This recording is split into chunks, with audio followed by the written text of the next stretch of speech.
Morning, welcome back to Carp Vault TV. You join me here on a cold January morning 2023. Tony's come down to do a bit of filming with me on some cold winter tactics that I use and adapt so hopefully get a few fish on the bank. As you can see, it's been really cold last night.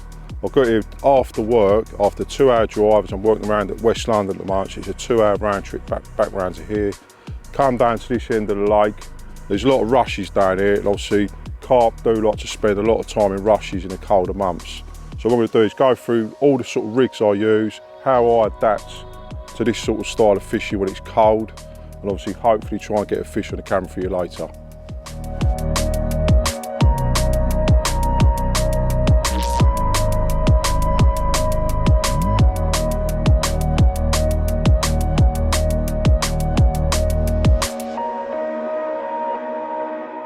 Right, I've reeled in this morning, bit of a freshen up. I had a few coots picking me up this morning. So as you know, coots diving on your bait, they can sometimes, as you can see, they've been pecking away at that. I've checked this in the margin of the pop-up. I'm using a cut down pop-up and then obviously putting about 10 maggots on the top. So what I've done is just whipped a few more maggots on this pop-up. I've clipped up to the distance where I'm fishing at. I'm now going to recast it back to the rushes as tight as I can. Obviously, the fish do like to patrol around a tight marginal shelf during the colder months.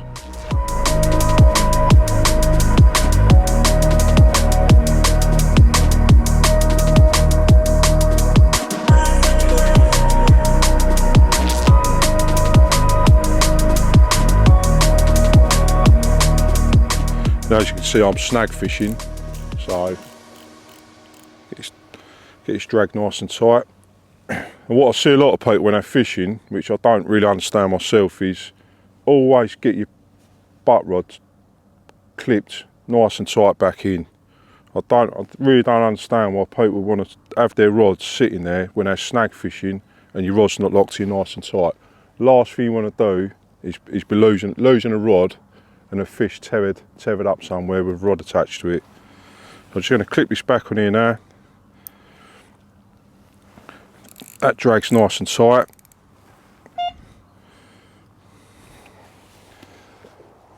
As you've probably just seen, I've just recast the middle rod back out to the spot. The other two rods now have been out since 6 o'clock last night. So I'm going to bring one in now. I like to use PVA bags. So I've got two tied up at the moment, which I have in my bucket, and I'm literally just going to whip a couple more up now and reel this rod in and get it back out on the spot, hopefully try and get a bite.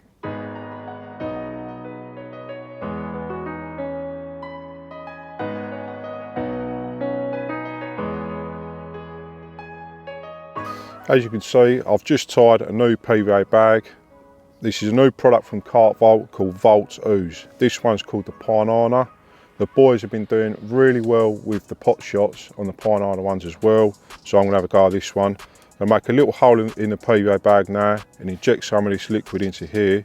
As you can see, you take the lid off, and this is something that we think's a right edge over other brand bottles is you can squirt, obviously make a hole in there, squirt that in there, but if you want to just add it to a pellet mix or like a spod mix or something like that, if you push your thumb on here, this little lid comes off and you've got a nice hole there which you can just squirt some on as and when required. So you can put a large amount in if you want, or just a little. You put the lid back on there, or you can make a little hole in your PVA bag like that, in there. So I'll just demonstrate for you now. Get this, and just inject that into there, inject the bag. As you can see, all going nice into the PVA. I like to squirt the liquids down towards the bottom of the bag. Obviously that's where the weight is, you want the casting weight at the bottom of the bag. So you can see that's moving itself around like that. And if you could smell this, it absolutely smells gorgeous. Really nice, this one. And so it's all in the bag now. Don't want to go too mad with it, just enough for a bite on a cold winter's day.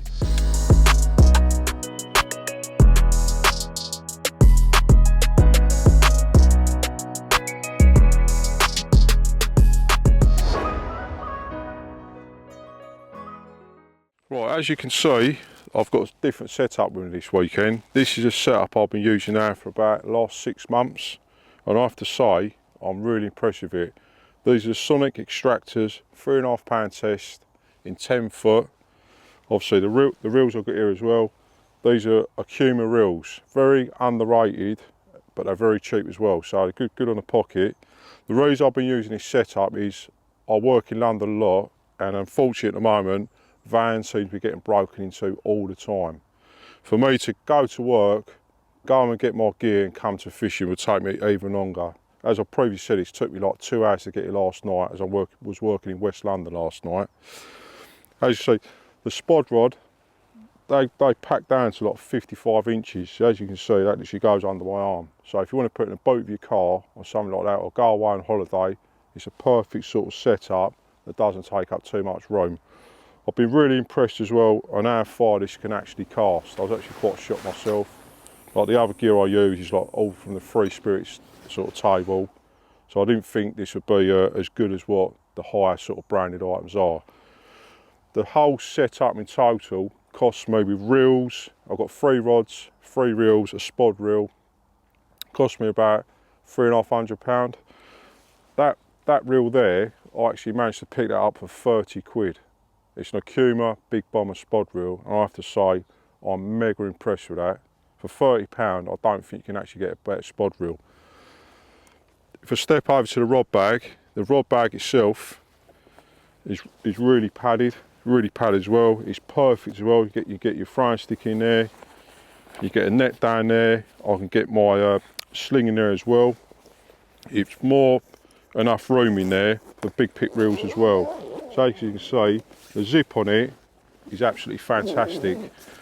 So you see that all folds out nice in there. I can get 3 rods in there, no problem at all. All folds up nicely, all nice and safe, all transport's nice. So yeah, have to say, I've had carp on them rods to sort of mid 30 fishing to snags, so no problem at all. No chance of them like even thinking that they're going to overpower me with like an under budget rod. So if you're getting new into carp fishing, or at the times at the moment, money's very tight for everyone. So if your budget is sort of like planning your side a bit, I can't recommend these rods enough.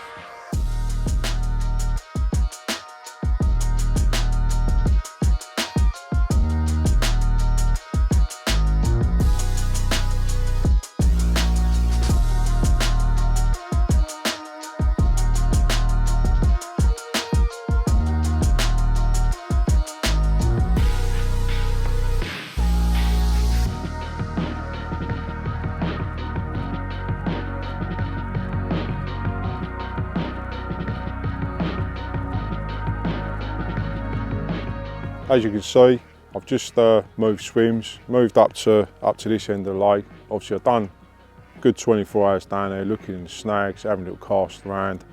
Obviously fishing rigs with maggots, so maggots are coming in completely untouched, so it doesn't fill in too much confidence down that end. As we've scanned lake today, I pretty much thought I see a couple of fish sharp this end, so on gut instinct, obviously it's cold conditions at the moment, water's only about 6 degrees. I've packed all my gear up, moved up to this end of the lake, so I'm going to redo rigs now, get back out in the spots. Got another till sort of tomorrow lunchtime to have a go, and hopefully I'll get a fish in the net. Fingers crossed.